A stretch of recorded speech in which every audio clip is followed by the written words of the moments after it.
And good evening, everybody. Welcome in to the first episode of the Miller's Edge. I am Corey Miller, along with my son, Christian Miller. As you saw, a little playback happening on my phone here, so let me get that off. Hope you're doing well tonight. And of course, we're excited about starting this podcast. Been talking about it for a long time, but now we are here. We're going to do this run tonight. Hope you enjoy it. Hope you share it. Hope you tell all your friends about it, because we're going to break down some great content for you. All sports. We can talk about everything. I came up with this one today. ABP. Everything but politics. We can talk about everything else. We're not talking about no politics. So ABP. Anything else, you bring it. Chat in the YouTube box. Ask your questions. Whatever comments, whatever you got. We'll go from there. Of course, on the other side, coming live from Tuscaloosa, Alabama, Christian Miller, 5-year actually, career at the University of Alabama, 2-year starter, captain, 2-time national champion, played in the national championship 4 times in his career, drafted in the 4th round by the Carolina Panthers. And now he's hosting the radio show on the Tide 100.9 for Alabama football game days, a pregame show as well, and his new show, Big Noon Sports, at noon Central Time in Tuscaloosa. Of course, you can hear it in Birmingham and surrounding areas. You can catch him, Lars, and Matt on Big Noon Sports. So a lot of wealth of knowledge and a wealth of experience as it pertains to football, sports, life, and we'll get into it all. So that being said, Christian, what's going on, buddy? Can't complain. Just excited to, start the new podcast. We've been talking about it for a while, and we've finally put the wheels in motion. So I'm looking forward to it. Hopefully, we can get a lot of good responses and a lot of people involved. I'd love to have people in the comments, and hopefully, open it up, expand, maybe have some phone lines eventually. Just I think it'd be really cool to have a lot of people involved. Almost like when we did the Twitter Spaces, it was really nice to kind of have everybody in Mm-hmm. there asking questions and um, just discussing things, debating things, talking sports, and really breaking it down for people. So I'm looking forward to it, and I'm excited to finally get this started.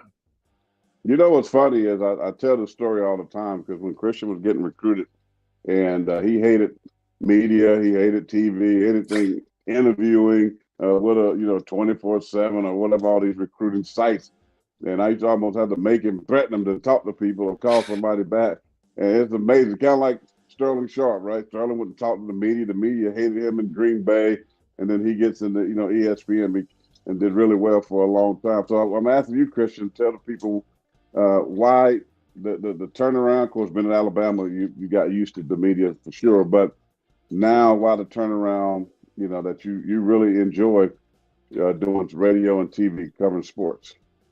Yeah, I think I was like that, growing up. I never really wanted to be in the limelight. I just always kind of wanted to be behind the scenes, and I think I'm just naturally just a very kind of, humble and modest person. So I kind of had the wrong perspective. I kind of viewed it as it was putting all the attention on me instead of using it as a platform to reach people and to have an audience and to, do positive things with it. So it's just kind of fell in my lap. I got approached about doing radio here in Tuscaloosa, covering game days, and then that led to the sports, the sideline reporting for the football team, and one thing led to another.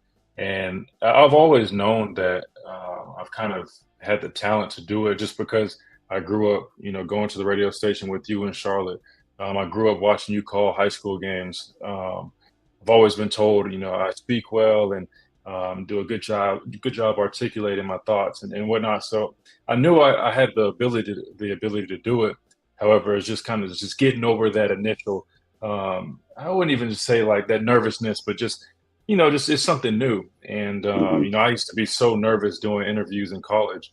I hated them. I never wanted to, anytime I had to go up and do the media stuff in college, like I tried to avoid it. And it's just crazy how things work and how God works. That now it's my job. It's a profession. I love doing it. I look forward to doing it. I'd love to do as many outlets as I can because it's just a lot of fun. You basically just get to talk to people and discuss things and to debate things and really just speak your thoughts. So that was a shift. It wasn't too long ago. It really was just a few months ago that I really started to embrace this new challenge. And really just dive in it head first and just really just learn to adapt to it. And ultimately, it's become a new hobby and career of mine. No, you're doing a fantastic job. Of course, I've had the pleasure of being on y'all show, Big News Sports, about every week. So it's fun. Definitely never thought we'd be in this part, but again, as you said, God works in mysterious ways, as they say. Um, let's just kind of hit on some topics tonight. Won't be crazy long in our show tonight, but of course, we want to deal with those major topics that are happening in sports, something that people are talking about. And of course, Damar Hamlin is the biggest sports topic out there. Safety playing football at Buffalo. He played college ball at Pittsburgh, and is in the second year. 24 years old, and I'm sure you've heard about the situation because he collapsed on the football field after making a tackle on T. Higgins, a former Clemson wide receiver. And then they had to give him CPR and use a defibrillator and all that stuff to revive him. Of course, I've been on numerous stations and talking about this. People want to hear our perspective, and I just share mine really quick.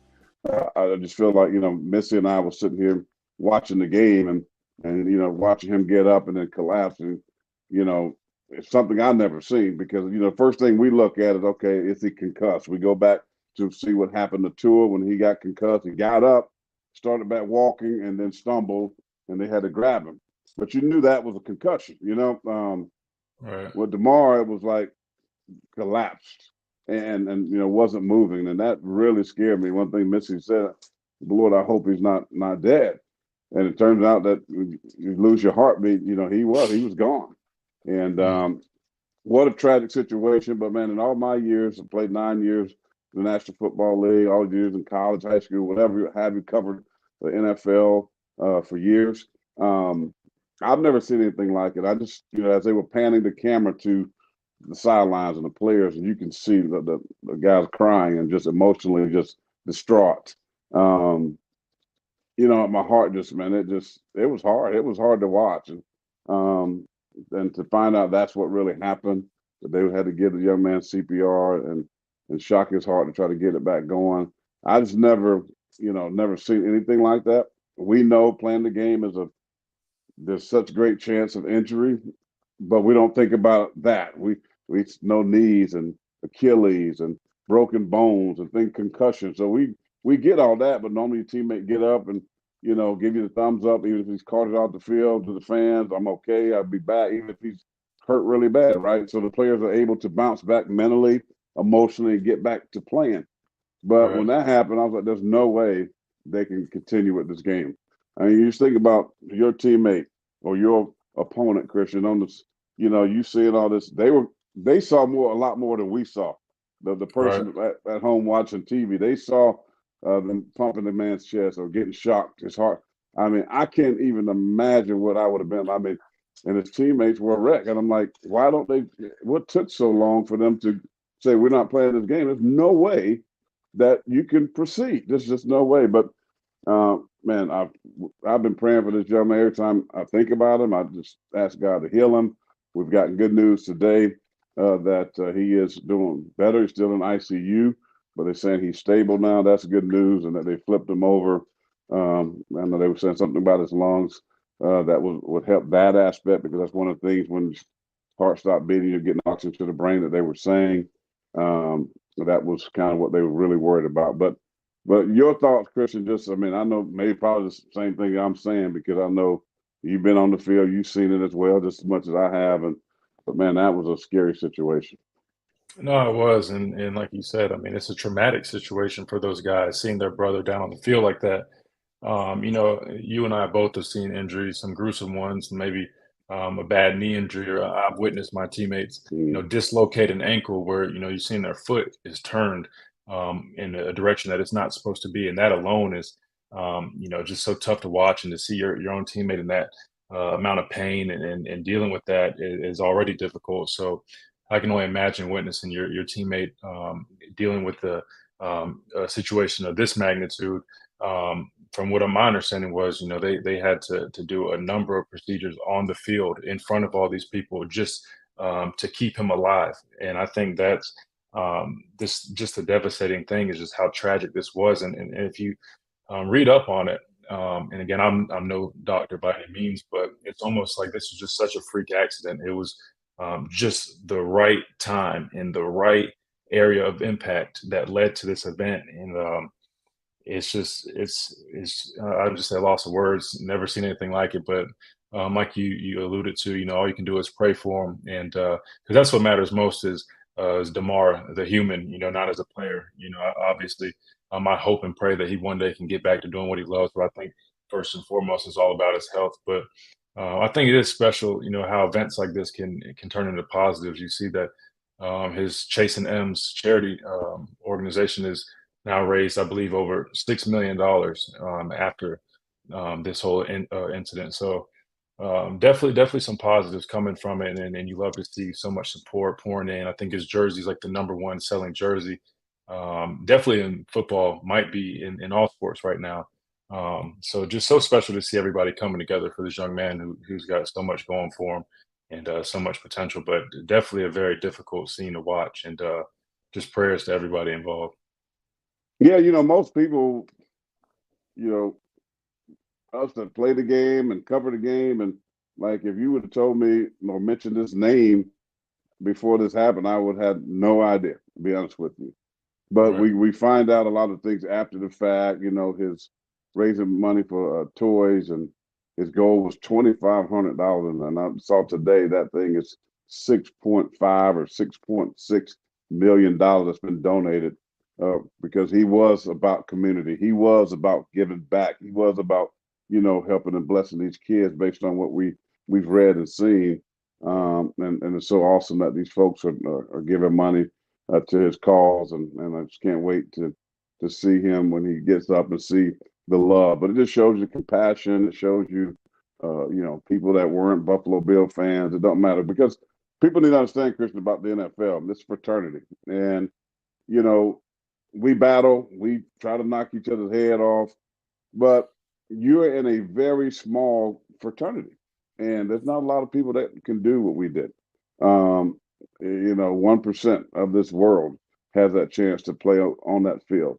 It's something special, and it's a fraternity. So to see the brothers come together, to see people, the fans, the support of him and his family, and all the people that are offering up prayer. Speaking of that, I was honored to hear what Dan Orlovsky did.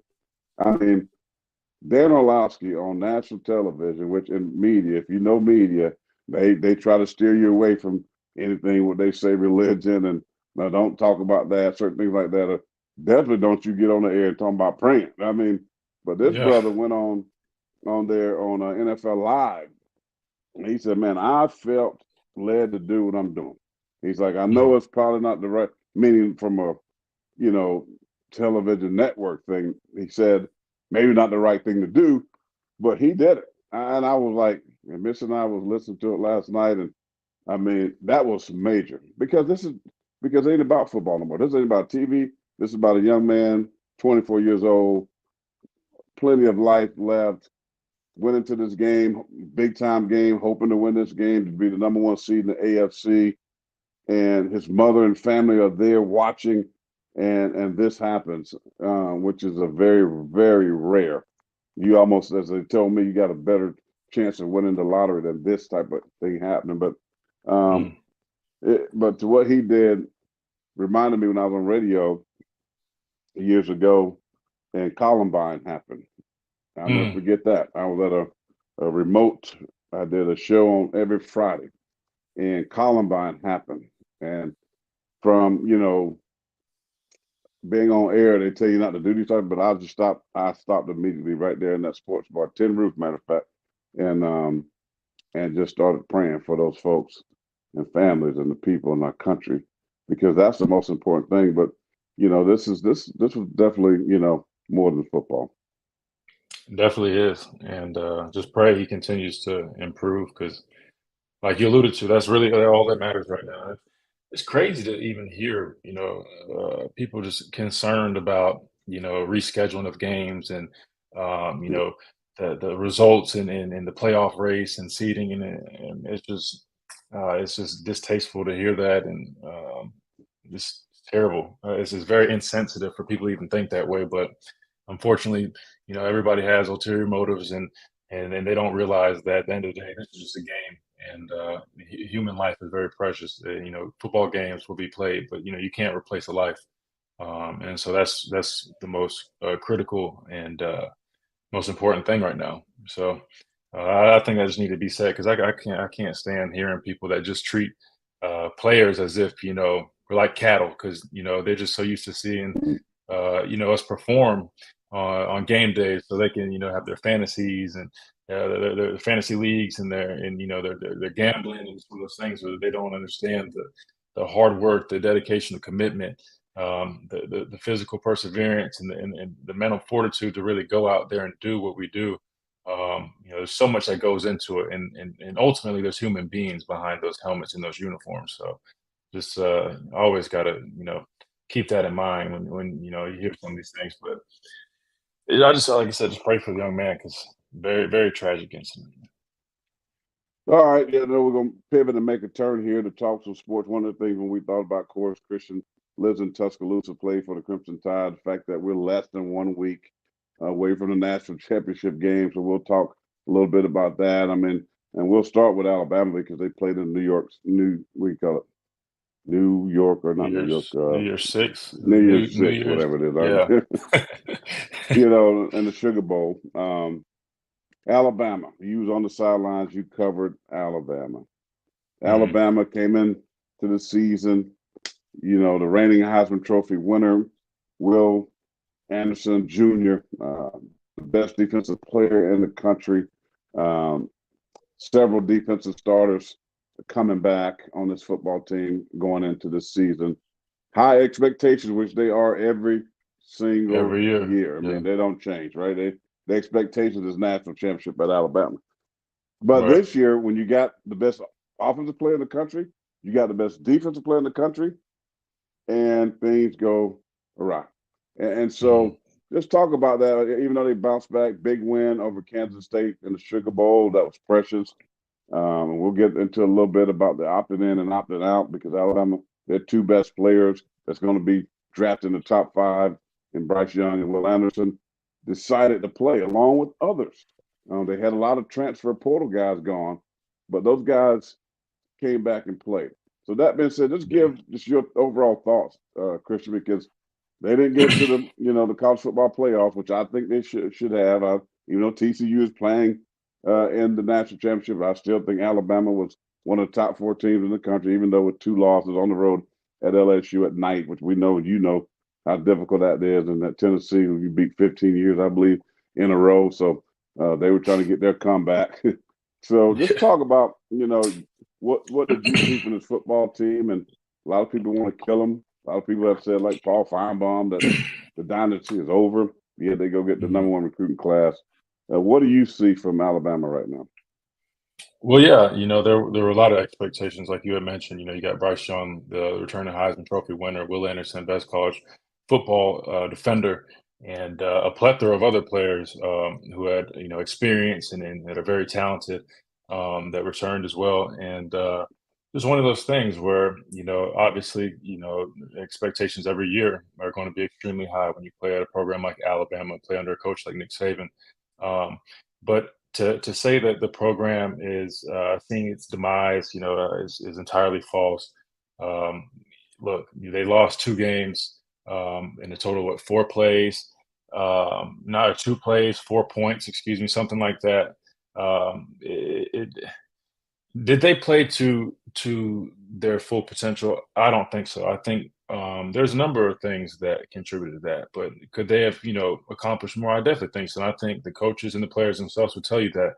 However, I know those coaches and those players are doing everything they can to be successful, and I think there's just a couple of things just missing. And I think it was one of those things where you look at, Bryce Young gets hurt, he injures his shoulder, he's out, for a game or two. But realistically, what people don't realize is he wasn't really taking any practice reps. He came back soon to play in the games, but he wasn't practicing. That's what Coach Saban was alluding to, that he wasn't getting those reps. It was hard for him to build that chemistry with his receivers. And granted, he goes out there and makes it look effortless. However, those practice reps would have been pivotal for their chemistry and their performances. So I think that plays a role. But ultimately, they had all the talent. It just seemed like there was times where there's lapses in physicality up front, which you and I both know in the game of football, everything starts up front and in Yep. the trenches on both the offensive line and the defensive line. And it just seemed that it just took them a little too long to finally get things going and to figure out their identity. It just seemed like it was a little too delayed. And luckily we saw at the end of the year, things started finally coming together for the team. But and somebody was asking me like my thoughts, and I was telling them it's almost as if, and they mentioned this about the Tennessee game, about them feeling the pressure of going out there and winning that game. It was almost like the reason they played so well at the end of the year is because there was no more pressure on them. When their Mm, hopes of really, making it to the championship were pretty much gone, it was almost like, they didn't really have anything to lose anymore. They had right. kind of already lost their main focus, which was winning the championship. And then it just seemed like they could go out there and really just have fun, play fast and physical, like we saw against Kansas State. That Alabama team against Kansas State looked like a team that went out there and was having fun. They didn't look like they were facing the anxiety that they previously mentioned against Tennessee. It looked like they just wanted to go out there and finish up the season on a high note, play for each other. They didn't care about the guys that entered the transfer portal. They said, we're going to stick together with the guys in this locker room. We're going to go out there and we're going to finish the right way. And that's exactly what they did. You saw Bryce Young step up. Him and Will Anderson decided to come back. Those guys demonstrating their core leadership skills and their competitive mindsets and toughness. And to go out there, Bryce those 5 touchdowns, ends it on a high note, gets a big win over Kansas State. I was proud of them, and I was happy to see them, play to their full ability. They did a great job forcing turnovers in that game. They were aggressive, and once they got it together, the first couple of drives, Kansas State, was driving on the field, but they Hmm. figured it out, and they looked the part after that big run by Deuce Vaughn, which let's be real, that guy is a talented guy. I mean, that's an All American they're going against, right? So give credit to him as well. But yeah, ultimately, I think that's what we saw from Alabama this year is that it just took them a little too long to finally get the wheels turning and for them to finally find their identity. And again, like I said, I feel like there was multiple things that contributed to that, and one of those things was they just didn't seem as as as physically, enforcing, as you will, on the offensive defensive line. There's times I felt that the offensive scheming was a little vanilla. And the reason I say this, when you have guys like Jameer Gibbs, right? I mean, he's an Hmm. Alvin Kamara type player. If it's me, I'm moving him around pre-snap. I'm lining him up. I'm creating those mismatches with those linebackers. I'm doing everything I can to really, throw the defenses off. Because you and I both know, I mean, one way to really affect the defense is to beat them pre-snap, get them lined up wrong, make them guess, make them keep them on their toes. And sometimes I felt like we were just a little too simple. And Hmm. you can be simple like that when you're dominant up front. You're basically saying, hey, you can know we're running the ball, but we're going to run it down your throat. But they didn't have that type of run game early on.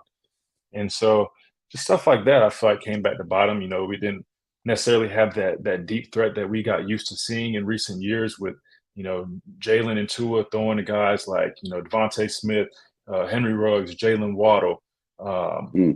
Jerry Judy. We didn't see that type of threat that we had been so used to. They didn't have that dominant number one receiver. They had good players, but not just one guy really standing out from the bunch. Maybe Corey Brooks and Jermaine Burton had a few good games as well. But the positive note is that I take away from this is what it looked to me was mostly mental, and those kind of things can be corrected. And I think you end the season on the right note. Had a great game against Auburn.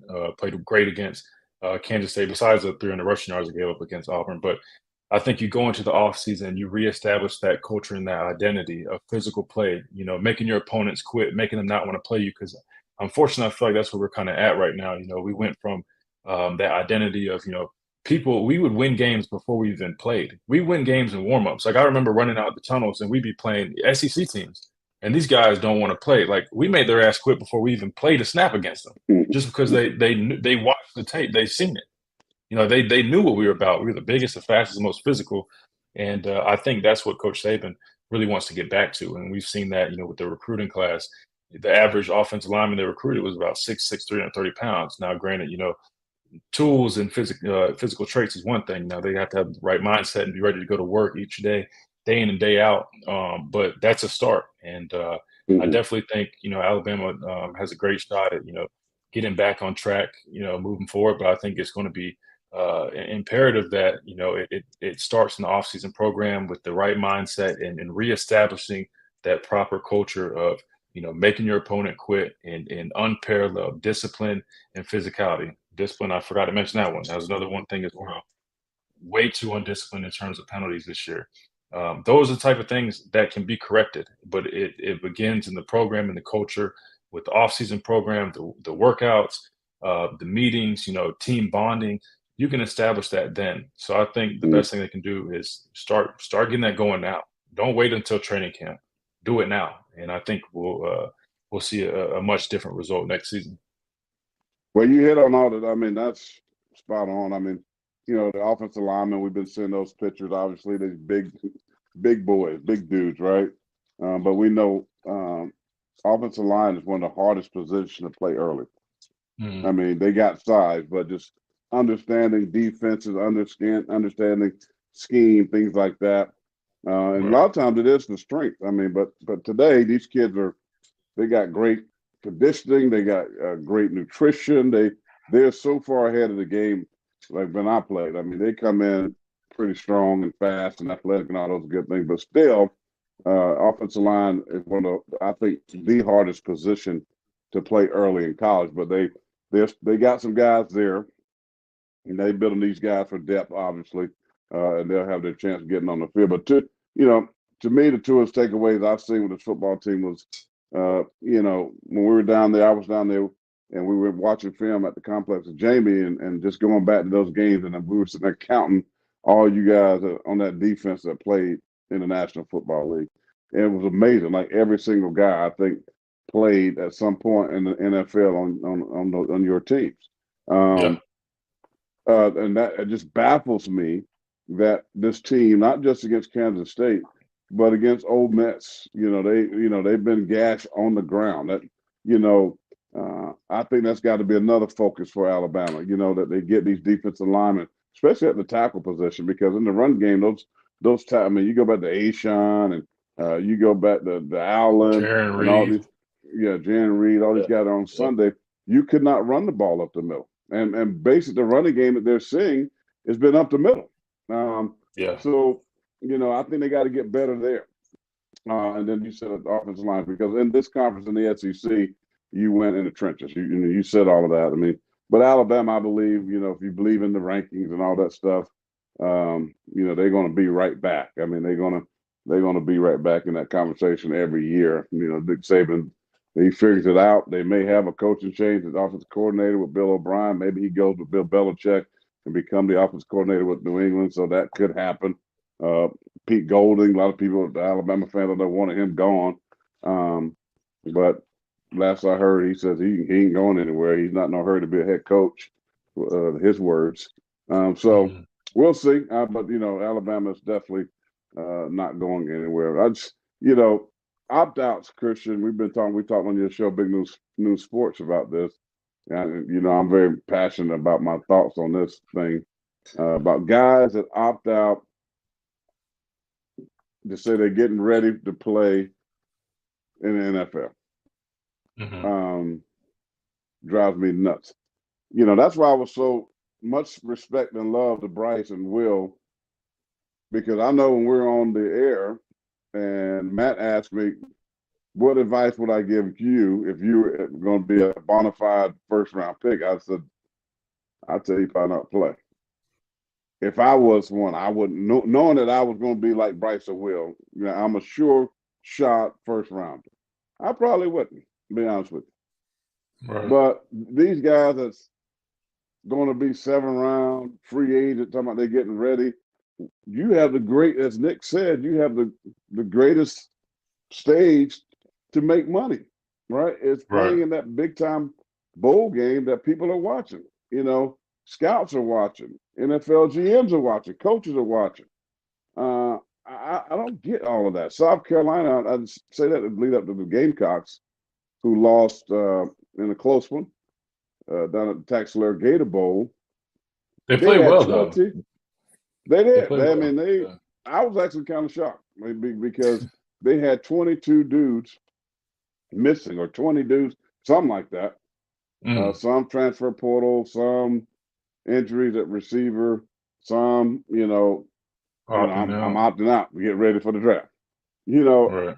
whatever the reason, and I know you see Shane Beamer what the Gamecocks are doing right now, winning eight, going 8-4 during the regular season. Of course, lost to Notre Dame in the bowl game, but up 14. But the reason they lost because the D line was so thin, they just got tired. They were gassed. They had no rotation, right? Right. But the job that Shane Beamer is doing at South Carolina is incredible, and I do believe this side of the transfer portal gives a team like South Carolina a chance to catch up faster, right?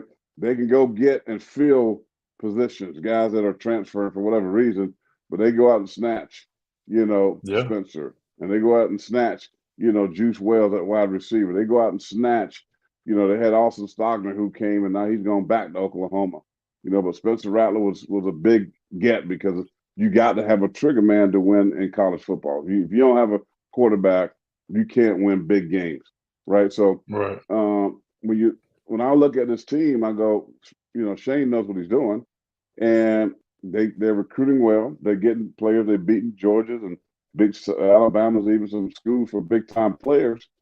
That means you're in the game, right? But then you take and you go plug and play with college free agency, which is transfer portal. My words on the college free agency, but that's what it is. I mean, um, but it helps teams like South Carolina. I was listening to a podcast last night of Clemson, and they had DJ Uiagalelei dad on there, big whatever he calls himself on Twitter, um, and he was mad because Dabo says I'm not taking transfer portal guys, and then someone on there said, well, that's why we losing to South Carolina. If you don't, start doing this, we're gonna keep losing to South Carolina. Probably. I mean, because they got a bunch of issues up there at Clemson at certain positions. Um, but just your thoughts when you're seeing all this. I mean, Alabama even going to get some guys. I mean, they ain't heavy. They're not Lane Kiffin bringing 24 guys in. But just your thoughts on that. I hate it, but I do understand sometimes guys, and listen, they've been in a program, they're not going to play.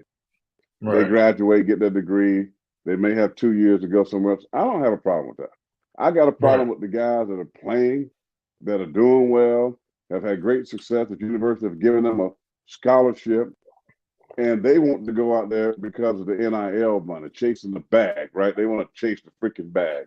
And that's the guy I got a problem with. I'm not mad at the guy who coach Right. leaves, new coach come in, he don't run the system that you fit in. So I'm gonna go somewhere else that can, I can excel. I don't have problem. It's the guy that's done well at a school and decide now I want to go out here. I think my value is here, so I can go chase money. That's the one that drives me bonkers. Yeah, no, I agree, and that's what I have issue with as well. Same, you know, same thing goes with recruiting. I don't like the idea of paying for recruits, which is theoretically what this is turned into. You have recruits literally going to the highest bidder, and that's not what this is for. Mm-hmm. I'm all about NIL. Once you establish your actual name, image, and likeness at the program you attend, by your play on the field, what you're doing in the community, your character, that's when I feel like you should be establishing these deals, not when you're in high school and you're trying to get bid on, or when you're in the transfer portal trying to get bid on. I have an issue with that as well, and like you said, I think it's really designed for guys. You look at a guy like Trey Sanders, who's like a five-star prospect running back here at Alabama. Got injured in a car wreck, really bad car wreck. It's a blessing that he's back playing football at a high level, but he ends up, being third or fourth on the depth chart at running back, going into his fourth or fifth season. Um, that kind of guy, deserves to go in the transfer portal, look for a new program where he's going to find a better opportunity for him to maximize his value, and really just get to actually go play and experience college football. Because, realistically, he's probably not going to do that here at the University of Alabama when you're on year 4 or 5 and you have three or four younger guys in front of you. So it's just, man, it's hard to see, just because I feel like the landscape of college football is just so different now, unfortunately. But I will say, if those are the rules, you got to learn to adapt, and you have to figure out and find a way to navigate, and that's what these coaches are doing. You alluded to it with talking about South Carolina can use it to their advantage. They can go out and get Yeah, some guys in the portal that come in and play right away. I mean, it resembles free agency in the National Football League, and it's one of those things where it's you can build a team quicker than ever now. You know, you don't have to go out and recruit a guy and develop him in the program and hope that he turns out and becomes one of your guys that contributes.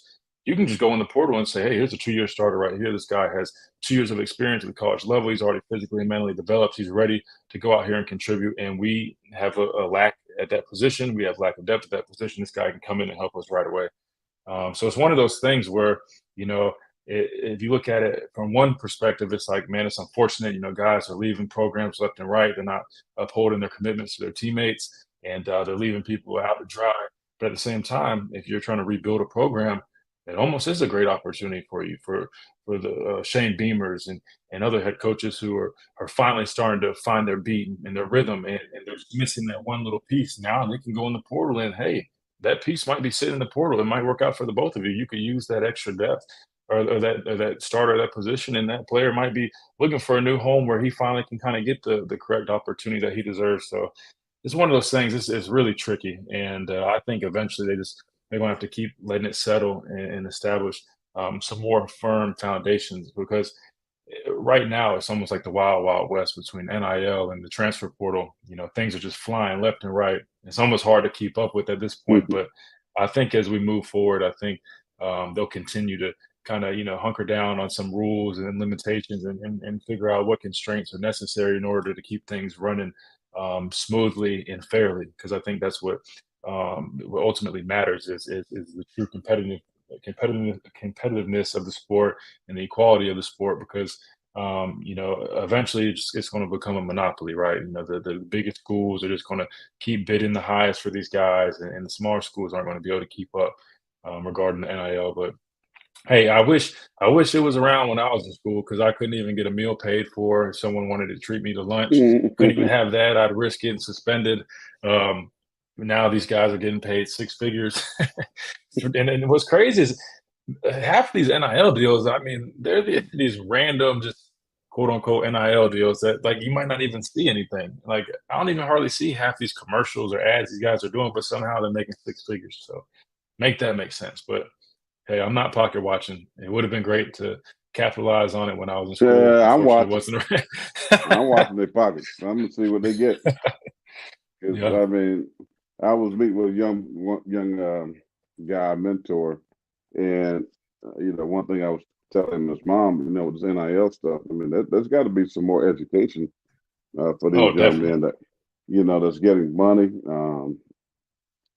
So I know South Carolina implemented a program, an NIL program, to kind of help assist with that.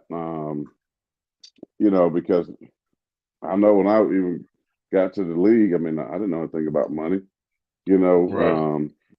So you always hear that. We've seen the 30 for 30s and all this stuff. What's going to happen now to, like, a lot of these athletes now that's getting, I mean, because what kind of kids that are coming in there. A lot of them and their families and don't have They don't the come from much. right. They don't come from anything. They come from struggle. They come from less than, as Poverty. far as financially. Um, so what's going to happen when they decide to get these kind of deals? And so I worry about that, and I worry about just the desire. I worry about these kids having the desire now, to go eat, meaning to go work their tails off and develop. And you know at the NFL, I know Dion sells that. He sold it at Jackson State. Now he's selling that at Colorado. I'm gonna help you get to the league and make that bag. And but who's teaching these young men? Who's communicating? And I think a lot of times, I hate to say it this way, but heck, they listen to the wrong freaking people. I mean, you know, cousin JJ over here don't have no clue. But he's your advisor. He's trying to tell you what to do, and uh, I just get worried about that because you've seen it, I've seen it. And I just think, someone asked me the other day, like, what would I have done different? I'm like, man, when I went inside, my goal was not to go to school and get no education. I went to school to play football, and that was a lot of people. Well, if you ask most guys that probably look like I do and came from where I came from, would be saying the same thing. Um, they just got try to stay eligible, and so they can go chase that bag to help family or do whatever you had to do to have a better life. I can't even imagine like what it would be like now. Even when you came out, just ain't been that long ago. I mean, 2014. I mean, I can't even imagine all the schools that were recruiting you. I mean, money would be like, how much can I get? But my whole point is, I think it's going to steal and rob these kids' desire, and I'm going to get it because what happens if they're not happy? Coach cuts them out, whatever. They get mad. They're in the portal. You can't even coach these Right. kids hard no more. I mean, it's to me, it's just bad for college football. College football is the greatest. Now I love college football better than I love the National Football League. It's a better product in my opinion. But Yeah. I think this whole thing has got to be guardrails. It's got to be something because I think it's ruining college football in my opinion. Hey, I don't know if you heard about this. Jimbo Fisher, speaking of the SEC, he's taking some heat, and you go back to what Coach Saban said, buying players and maybe the best recruiting class of all time. Of course, that didn't work out too good for Jimbo last season at all. They did win their last game against LSU. But people like Jimbo's out of touch. His offense is terrible using the tight ends. And, well, Jimbo Fisher is finalizing, Texas A&M, I should say, finalizing a deal to hire Bobby Petrino as offense coordinator. Of course, you remember that name, Arkansas. Maybe you remember the Harley Davidson with the girl on the back when he got in some trouble. But he's bouncing around at Missouri State and at UNLV. And I think this is awesome. I think this is a home run hire if Bobby Petrino, if they can finalize this deal, man, that dude can call some ball plays. And A&M got talent. They got a lot of guys. I think they had 20-something guys maybe transfer out, but they got a lot of talent at A&M. So I think this is a good hire if they can make it work. Yeah. I'll be honest. I didn't think he was at Louisville my senior year when we played them in the season opener. Mm-hmm. So if his offense, so correct me if I'm wrong, he coached Lamar Jackson, right? Yep. Yeah. So if he's running that style of offense, I mean, I can see it being effective. A lot of people are having success with the dual threat type of quarterbacks and whatnot. So I think the biggest thing though is A&M, Jimbo Fisher and A&M need to find a way to develop these young guys. I mean, there's no excuse to have that type of talent come in and to have so many issues and so many wrinkles in your program. There's really it's really inexcusable. And if his buyout wasn't so high, I mean, I wouldn't be surprised if we would have seen him get fired this year, quite frankly. But I feel like he'll get the reins on everything and maybe turn it around. But that just goes to show you as well that it's not all about stars, it's not all about players. And that's why as excited as I am about Alabama's recruiting class, you also have to be very realistic. These guys can be great players, but it's also about the development. Once they get in the program, you have to develop these guys to operate in your system, to understand your system, especially like Alabama. Should I tell a lot of people this? Alabama's not for everybody. Like I've seen guys come here that have all the talent in the world, but they don't have the mentality here, and they just don't work out.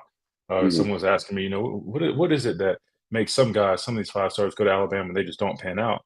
And unfortunately, that's usually what it is. Yeah. They either don't have the right character, or it's always between the eyes. It's they don't have the right mindset. A place like Alabama is built on unparalleled discipline, attention to detail. It's team focused. It's you gotta take yourself out of it, and you got to do things for your teammates. Like for example, when you play, at least the way we used to play, edge position, we always were the ones closing. We always were the ones taking on all those pullers, and then we're clearing up those inside linebackers. They're getting all the stats. We get our opportunity to rush if we earn the right to rush. Setting up third and long, but our defense was built to free up those linebackers like Ruben and Reggie and let them play free and fast and make all the plays. So you just got to learn, to really to buy into these programs. And it seems like Jimbo's having a hard time right now getting those guys to buy in. And could it be, they're paying these guys so much money? Because we all know, he wanted to deflect that question as if it wasn't the case. But we know those Texas schools have plenty of money and they're using it willingly to get these guys in the program. And so I don't know, is the NIL affecting, his ability to get the guys to buy in? Sure looks like it. I'm not in the program, Yeah. so it's hard for me to speak on it, but it definitely looks like it. So hopefully, it's a good hire for them. Obviously, I don't cheer for A&M, but I do like seeing the conference stay competitive. I've always been a proponent of, having, quality opponents in the SEC because that's what we take pride on. We take pride on playing and competing against the best. And we don't want it to be a cupcake conference. We want it to continue to be a conference of dominance. I don't care if people always bring up these bowl records and they're like, oh, well, the SEC is not doing well in the bowl season. They're humiliated right now. And I'm just like, man, look, man, you're talking about bowl games. Like, I'd love to see you take your team and put them in the SEC West and see how they fare in this league because it's not for everybody. It's not. I mean, it's a physical conference. I know that firsthand, and we just play a different level of football here. Yeah, I concur. It is the SEC West is matter of fact, they won all their bowl games except Ole Miss, right? Yeah, I think every SEC West team won except Ole Miss. So Come on, Lane. Come on, man. Lane loses. Who did he lose to? no, he got I don't he I can't even think of it because he admitted I think Texas Tech maybe he mentioned something about a player spitting on one of his players, but was the thing about Lane is almost like he got hit with the Bama effect. And I tell people it's like for some reason these teams that have these good seasons going for them and they're very optimistic and things are looking really well for them, then they play us. When they lose to Alabama, it's like they throw everything else out the window. It's like their season's done with. We call it the Alabama effect. And it seems like they might have got hit with that because they correct me if I'm wrong, I think they had only lost one game before they played Alabama. Then I think we beat them on the road at Ole Miss, and I think they lost the next few after Yep, that. that was it. You look at Florida State in 2017, my junior year. We opened up with Florida State. They were ranked in like the top five, I believe, when we played them, and then the program looks like it hadn't been the same since. I mean, they're back on the rise now, but um, it's just we call it the Alabama effect. So unfortunately, it seems like Lane might have got hit with that, or maybe the distractions of him being rumored to be the next head coach at Auburn, which obviously didn't happen. But maybe that kind of got him off his game. I don't know. But Yeah. I respect Lane. I always like Lane because he's a very innovative and creative offensive mind, and appreciate him and his work that he did because he helped contribute to national championship that I won when I was there. So, and he's just a cool guy, players coach for sure. Except for that time he went to Coach Saban's house when we were there for a recruiting trip, and he wore them 21-year-old jeans on. And Coach Saban made him go home and change. It's nothing. Joey Freshwater, as they call him. Joey Freshwater, boy, I tell you. Yeah, Yeah, Lane man, that's Kiffin is cool stuff. no doubt a very innovative, really creative offensive mind that can draw up some ball plays, and I hate it. Matter of fact, I think honestly, Oh, if we had him when with they this offense, man. y'all lost to Clemson, that was a big reason because remember Sarkisian ended up calling the He took plays. over. They Yeah. took over. Lane, of course, got kicked off the bus and all that. But I think that's one of the reasons y'all lost because the offense just wasn't the same. It's been like it was just like brilliant Well, all season long. I will say, and we were kind of, I wouldn't say skeptical, but obviously when you have a coordinator change in the national championship, In the game, that's no yeah. easy feat. Yeah, and that's a big adjustment. But we felt confident in Sark. We knew that what he was capable of, and we trusted him. And honestly, that game, it was going well. I think we were up 14 at one point, but I think one of the pivotal points in that game, unfortunately, was when Bo Scarborough got hurt. We Oh yeah, just it that's seemed true. like it seemed like we got away from our running game, and man, I feel like that second half we just went three and out, three and out, three and out, and unfortunately, all the plays started piling up for the defense, and I feel like we just were gassed by the end of the game. And for that last drive or two, as we watched when you were down here not too long ago, Defense just Hmm. was gassed and just couldn't get it done. But man, that hurts. I always say, man, I almost would rather not play in the game than lose at the last second of a championship game. Almost not even make it to the championship game. Like losing at the last second, the last play of a championship game. That's one of the Yeah, that was worst feelings hard. I think I've ever felt. Oh, it hurts, man. It don't go. Yeah, I never saw And that you coming. think about you think about that more than the ones you won. Like I mean, I remember that vividly. I'll never forget. Oh man, yeah, it does. It does. Work well for some good motivation because we definitely used that loss and used that as motivation the following year, and we ultimately won the national championship the following year. Of course, that was the second and 26 situation. But man, that definitely was tough to. That was a hard pill to swallow. Yeah, I thought you're gonna be four in a row. That's what it It should have should have been. But been. Should have been. Dabo had the Lord on his side. That's what he said. Oh my god. But Yeah. Dabo said the Lord favored them. I believe in Yeah. favor more than just about anybody, but I don't know about the football side. But that's what Dabo said. So, um, but that was a really good game, and I forgot about Bo getting hurt. Bo had over Yeah. 100 yards, I think, in the first half. And when he went down Probably. with Jalen, I mean that because now you had that whole Jalen Bo effect. You got to pick your poison, and Yep. so then they just really got away from the running game and three and outs. Yeah, I remember that very very good about that ball game. We got a couple more minutes and national championship game. TCU the Horned Frogs wasn't Yep. even ranked at the beginning of the season. Their odds were like something ridiculous. And if people I don't bet, but if people bet like that and they pick TCU and they win, they're gonna have a great start to a new year. Yeah. Um, but Georgia, TCU, Georgia. I mean, I picked Ohio State to win the ball game, and I thought that kind of what you just talked about with Bo getting hurt and things that were working in the game. Well, to me, Ohio State lost when Marvin Harrison Jr. gets hurt and gets That hurt. concussed in the end zone, and they take his helmet and said you can't play no more. The tight end goes down. Kirby gets this supernatural timeout when the play ball's already snapped. Um, Mhm.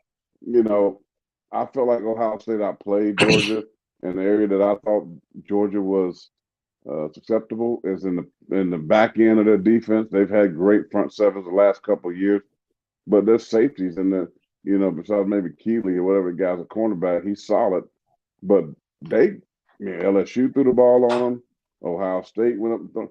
So that's why I picked Ohio State because I thought they had wide receivers that could really have big days, which they did. Um, some very interesting calls in that game, both games, TCU game too, as well. But anyway, we got it set right. It's TCU, the Horned Frogs, and Georgia with a chance to win back to back. Now I said this on my buddy Cal Bailey's show. Um, I was like, I'm a big SEC homer. I'm SEC all day, every day. It just freaking means more. Yep. But this game, I'm dropping it for one game. I'm dropping it, this moniker. I'm dropping it just means more because I hate Georgia. I you Hate's a know, strong word. Now you hate this them? sports hate, No, not I not know, hate. but I know, but I Okay, mean, okay, okay. you don't like them that much? No, I'm just I curious. You don't. got to explain that. Why don't you like them that much? Because remember that was my Georgia, second option coming out of high school. I know it's your second option, but Mark Richt's gone. We True. got Kirby down there, the one that we know very well, who Kirby is kind of like, that guy that looks on somebody else's paper over here and cheat. You know what I mean? That means, I'm in class. I'm gonna look over here and I'm gonna cheat off their paper. And so he's cheated by taking Nick Saban's blueprint and took it to Georgia. Right? He's taken and stole from Alabama and he's taking it to Georgia. We know about stuff we heard about the recruits and telling them Nick Saban's going to be gone and blah blah all the tactics that's what we heard, Right. which I somewhat believe. Um, Right.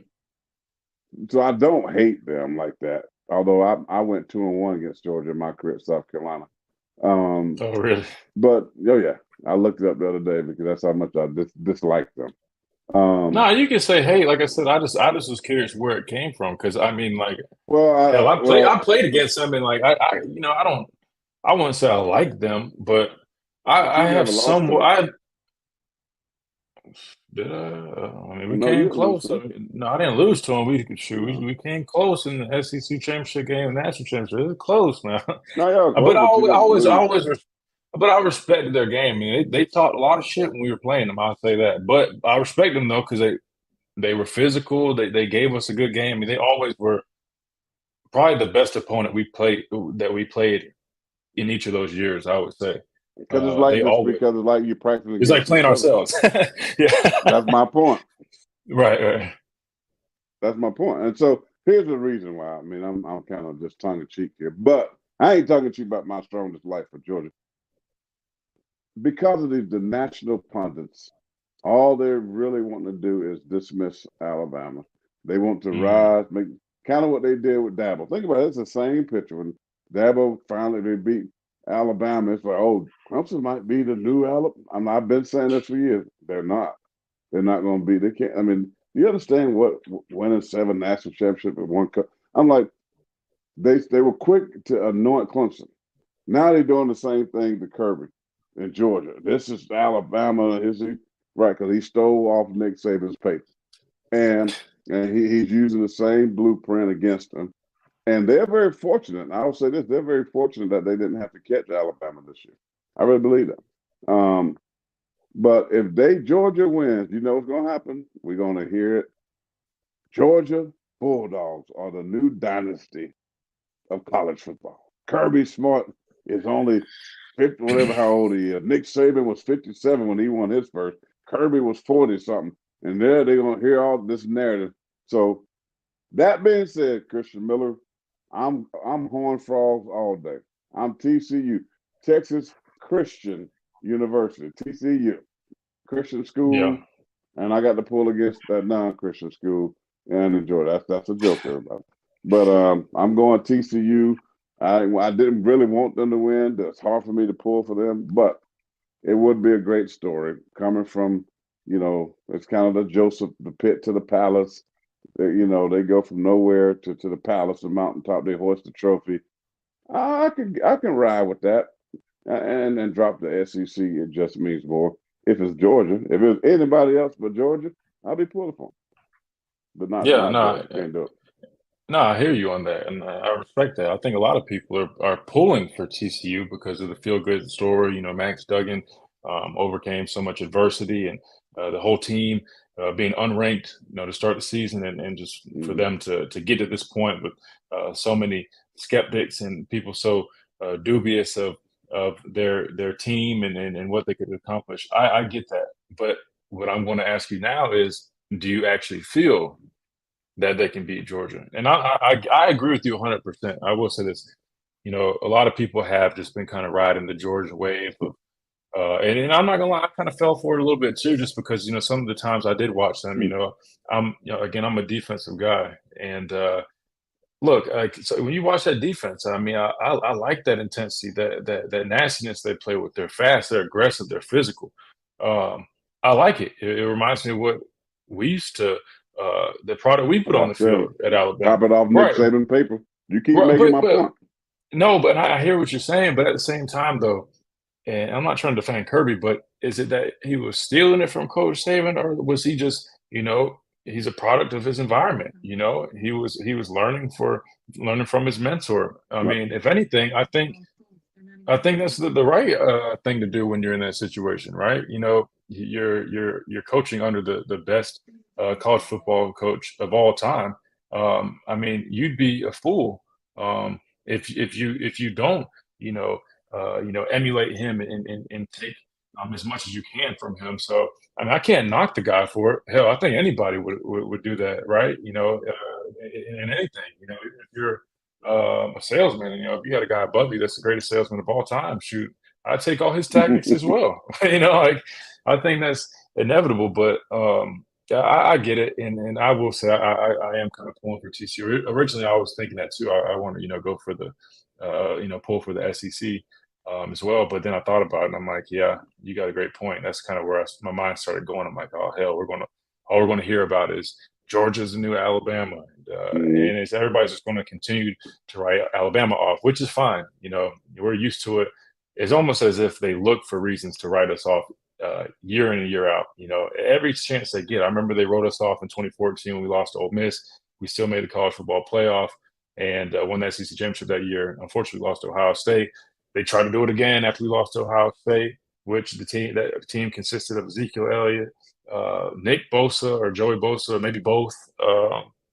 Michael Thomas, I believe. So many talented players, but they try to write Alabama off. And what happens?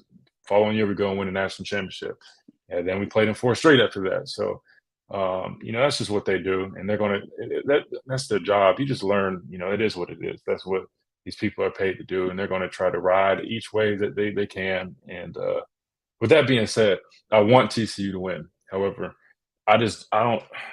It's going to be tough, right? I know Georgia's facing some injuries, but you're exactly right, though. They've been vulnerable against the pass, Mhm. and TCU has the ability to make big plays. That's really what one of the things they have going for them is their big play ability. So if they can establish that against Georgia, I think that gives them a shot. But so look, I'll pull up these stats. So Georgia's ranked 65th in passing yards allowed. So they got to establish a passing game, which they have Max Duggan, who's been doing a great job of that. They played a lot of speed too, which is definitely going to work in their favor.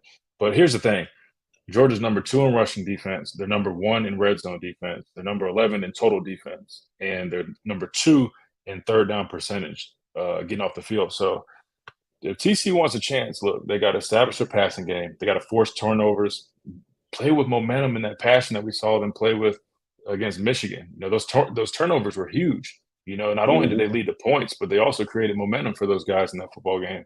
Um, but again, you gotta attack their weaknesses, and Georgia doesn't have too many weaknesses. But if you can expose them, which you can, I think that gives them the best chance. So I think it's going to be a closer game than many people think. I think people are kind of writing TCU off, which a lot of us did against Michigan, and I don't think that's the right thing to do. I think TCU Yeah. proved that they're capable. I'm not saying they're the best team in the country, but they're definitely capable of attacking your weak points and exposing your vulnerability. So I'm looking forward to seeing what happens in this national So championship who game. you picking? Look, I'm going to pick Georgia to win it in a close one, though. I got them winning by maybe seven, maybe seven. Late minute push. Well, that's what I said today on my weekly visit with Kyle Bailey. Um, Listen, at the end of the day, you said it. You broke down the stats. Georgia's giving up 80 yards on the ground. What does TCU like to do? Run the football. They're averaging over 200, I think, on the ground. So something's got to give in the run game. Who's going to win the battle in the trenches? We just saw TCU, which we all thought could not happen, dominate on the defensive side. The Joe Moore award-winning offensive line of Michigan dominate, right? So I think they still can do that. Can they get the running game going? Max Duggan will be a guy to play action pass. They got maybe the best receiver in all of college football to throw it to. So I think they can present some problems, or maybe they throw the football in order to open up the running game. So Right. I think that's probably what they're going to have to do. They're going to have to throw the ball downfield. They're going to take some shots and attack the secondary. 65th in pass defense. That's not good. And that's Okay. what I've been saying is the reason why I picked Ohio State last week to win. And I was right to a degree, but I didn't know Marvin Harris was going to get a concussion. The best tight end was going to be out the game. Right. Those things as football, it happens. But I was right in my thinking. So one of the areas I'm most impressed with TCU's defensive line, man, they harassed Michigan. They had the one long run by Edwards, and that was it. They got nothing on the ground. They basically became one dimension. But they gave up a lot of plays down the field. And Georgia has athletes. Now that's not their MO. Georgia don't want to just fling the ball down the field because when they did that last week, Justin Bennett wasn't playing good, right? Right. Uh, and Kirby Smart even said he needs to play within the system. He was trying to make too many big plays. So I don't know if Georgia's going to do that. Monk and their offensive coordinator is a genius. So this should be a good game. And I'm like you, I want the Horned Frogs to win. I'm telling you right now. If I could do cartwheels, I would do it if they won the game. I Please just don't. don't know. Well, I can't do that. You can do all backflips and all that stuff. Now, I don't think they're going to do it. I think if Georgia plays their best, TCU plays their best, Georgia wins. Um, but man, it's going to be, you know, hard to hear these. Georgia maybe had the worst fan base I've ever seen. And so and that's another reason. It's kind of like why I don't like the Dallas Cowboys. It ain't because of the Dallas Cowboys. I played them twice a year. They were great teams back in the early 90s when I played. I mean, you respect. But it's the fan base. They are the most ridiculous fan base in all of the world. And they make people dislike them very much. I won't say hate because you're already buying me up for that. So that being said, I'm taking TCU, even though I think Georgia's going to win if they both play their best. But I'm going to use a Daboism. I believe God's going to favor TCU, and Max Duggan is going to do something incredible. I think this is just destiny. I think that this is meant to be. I think they're going balls just going to fall out to Georgia McIntosh's hand. They're going to recover at school. I just see some things happening, and I just think they've come too far. Listen, they lost at the Big 12 championship game. They won a game during the regular season on no timeout, running, on the field to kick a field goal to win another. I mean, it's like destiny has been on their side. So, hey, it's their fate. This is their fate. FATE.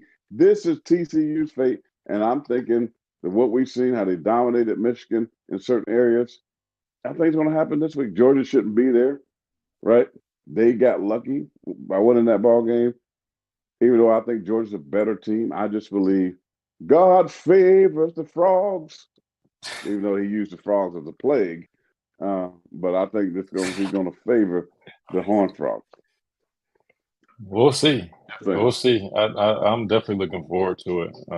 I think TCU yeah, proved a lot of people wrong, and I think it'll be a good matchup. Obviously, I'm hurt that my Alabama Crimson Tide are not playing in it, but I have no doubt that we will be back on that stage very shortly. And yeah, I think we, my good dream is to see South Carolina and Alabama in the SEC, and it's going to happen. It's going to happen. Larry Beamer's going to get them there. South look. Carolina's going to get there. I will say, but that's a positive of this playoff expansion. A team like South Carolina, who originally might not have had no shot of really making that playoff True. unless they had a dominant season and won the East and went to the SEC championship.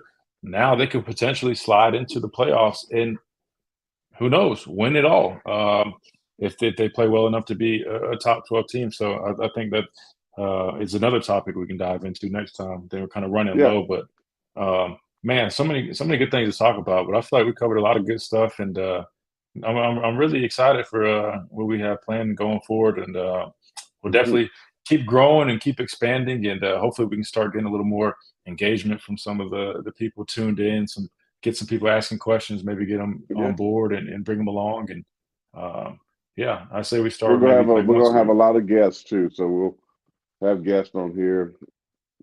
We may not always be live, but um, we'll have some guests on here, players, coaches, what have you. So it's going to be fun. I mean, I think it's cool. We can get on here and talk sports, life, whatever, anything but what? Politics. No politics. So you come on here with some politics bull jive, we're going to cast you out.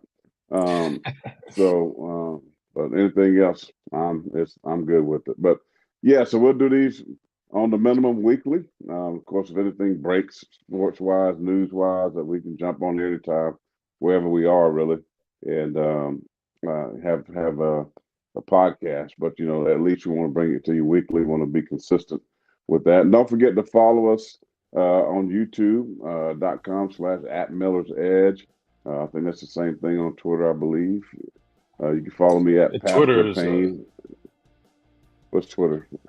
so yeah. YouTube is at Miller's Edge, and our Twitter will be at the Miller's Edge. Instagram is at the Miller's Edge. We'll try to keep pumping out content. Maybe Mm-hmm. post some clips from each episode on there, do some previews and whatnot. But Yep, and my Twitter is at Christian Miller, MILLR. Like you just mentioned, you're just at Pastor Payne 57.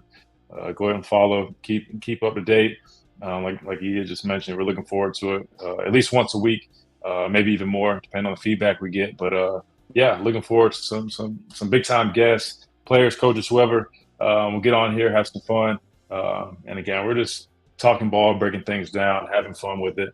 Would love to have as many people involved as possible because for you guys, we want to engage with you guys and answer y'all's questions and really just have fun. That's what this is all about. So Yeah, appreciate they might everybody can even tuning in. ask you a fishing question or hunting. Something I have They no can, yeah. idea about. I have my deer showing a little bit. I zoomed in a little bit, so you can't see as much, Yeah, but we can dive into that uh, too. But I appreciate know how to everybody fry tuning fish. in. I know how to We'll get fry you on fish. Yep. board. We'll Nah, get you we'll on get board. it. I got some nice cheeseburgers over here waiting on with some bacon and eggs. So I need to dive into that. This has been the You need Miller's to ship Edge. me one. I'll try to get some white ice or whatever they call it stuff. And Yeah, Christian wants a. Miss has been sitting here listening to the whole show. Christian wants a bacon cheeseburger with an egg on it. I'll Over take one easy. next time I'm down there. Yeah. You carve it up.